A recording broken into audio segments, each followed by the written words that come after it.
Monthly classes முடிஞ்சிருச்சு. அதனால வாங்கிட்டு வரலான்னு சொல்லி கிளம்பிட்டு இருந்தேன். டிமார்ட் தான். மந்த்லி கிளாஸ்ன்னு சொல்லுவோம். ஆனா மந்த்லி மந்த்லி போமான்னு கேட்டா அப்படிலாம் ஒண்ணுமே கிடையாது. 2 டூ 3 மந்த்ஸ் ஒன்ஸ் தான் போவோம். அது மாரி கிளம்பி போயிருந்தோம். எப்பவுமே டிமார்ட்குள்ள போம்போது என் ஹஸ்பண்ட் சொல்ற வார்த்தை டைம் ஆயிடுச்சு. கூட்டிட்டு போறதே 7 மணிக்கா தான் இருக்கும். உள்ள என்டர் ஆனோனே டைம் ஆயிடுச்சுன்னு சொல்லுவாரு பாருங்க. அப்பவே ஃபுல் மைண்ட் அப்செட் ஆயிடும் எனக்கு. இவங்க நம்ம கூட்டிட்டு போற 2டே இடம். ஒண்ணு கோவில், இன்னொன்னு இந்த மாரி கிராசரி ஷாப்பிங் வாங்கும்போது வர்றதுதான்.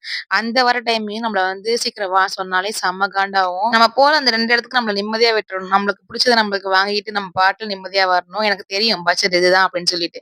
எனக்கு தெரிஞ்சு அதுக்கு மேல நான் வாங்க மாட்டேன். அதிகபட்சம் எனக்கு என்ன பட்ஜெட்ன்னு தெரிஞ்சுச்சோ அதுக்குள்ள தான் வாங்குவேன். ஒருவேளை நான் ஃபர்ஸ்ட் ஃப்ளோர் போயிட்டேன்னா, ஏதாச்சும் நான் எடுத்துருவேன்னு சொல்லிட்டு அங்க ஃபுல்லாவே ஹோம் திங்ஸ் தான் இருக்கும். எனக்கு ஆசையா இருக்கும். போய் பார்த்துட்டாவது வரணும்னு சொல்லிட்டு அது வாங்குறோமோ இல்லையோ! பட் அந்த சைடே விட மாட்டாங்க. மேலே நான் முடியாது. அப்படியே தான் வந்துருவேன். ஆனா டிமார்ட்ட விட்டு ஒரு வாட்டி வெளிய வரும்போதும், என்னைக்காவது ஒரு நாளாவது நம்ம ஏர்ன் பண்ணி நம்ம காசுல நமக்கு புடிச்சதெல்லாம் மனசார வாங்கிட்டு மாட்டோமா? அன்னைய நாள் என்னைக்கு வரும் அப்படின்னு நினைச்சுட்டு தான் நான் வருவேன். அப்படியும் அந்த ஏடிஎம் கார்டு நம்மள்ட்ட தான் இருக்கும். நம்ம ஏடிஎம் பின் நம்மள்ட்ட தான் இருக்கும். நம்மளோட அக்கவுண்ட் தான் பணம் இருக்கும். ஆனா நம்மளால அந்த காச எடுத்து நம்மளால ஃப்ரீடமா செலவு பண்ண முடியாது. ஏன்னா அது அவங்க கஷ்டப்பட்டு ஒவ்வொரு காசு சம்பாரிக்கிறாங்க. அப்படிங்கும்போது நம்ம அத வீண் பண்ணிறக்கூடாதுங்கிற மைண்ட் தாட் நெறைய இருந்தாலும், நம்மள ஏதாவது ஒண்ணு சொல்லிறக்கூடாது அப்படிங்கிறது பாதி நேரம் ஓடிட்டே இருக்கும். அது ஹஸ்பண்டா இருந்தாலுமே சரி. நமக்குன்னு ஒரு நாள் வரும். நமக்கு புடிச்ச மாரி எல்லாமே செலவு பண்றதுக்கு, வாங்குறதுக்குன்னு சொல்லிட்டு தான் ஒவ்வொரு நாளும் கடந்து போயிட்டு இருக்கோம். இது யாருக்கு ரிலேட் ஆகுதோ இல்லையோ, கண்டிப்பா ஒவ்வொரு ஹவுஸ் ஒய்ஃப்ஸ்க்கும் ரிலேட் ஆகும். இத பத்தின கருத்து கமெண்ட்ல சொல்லுங்க. Bye by.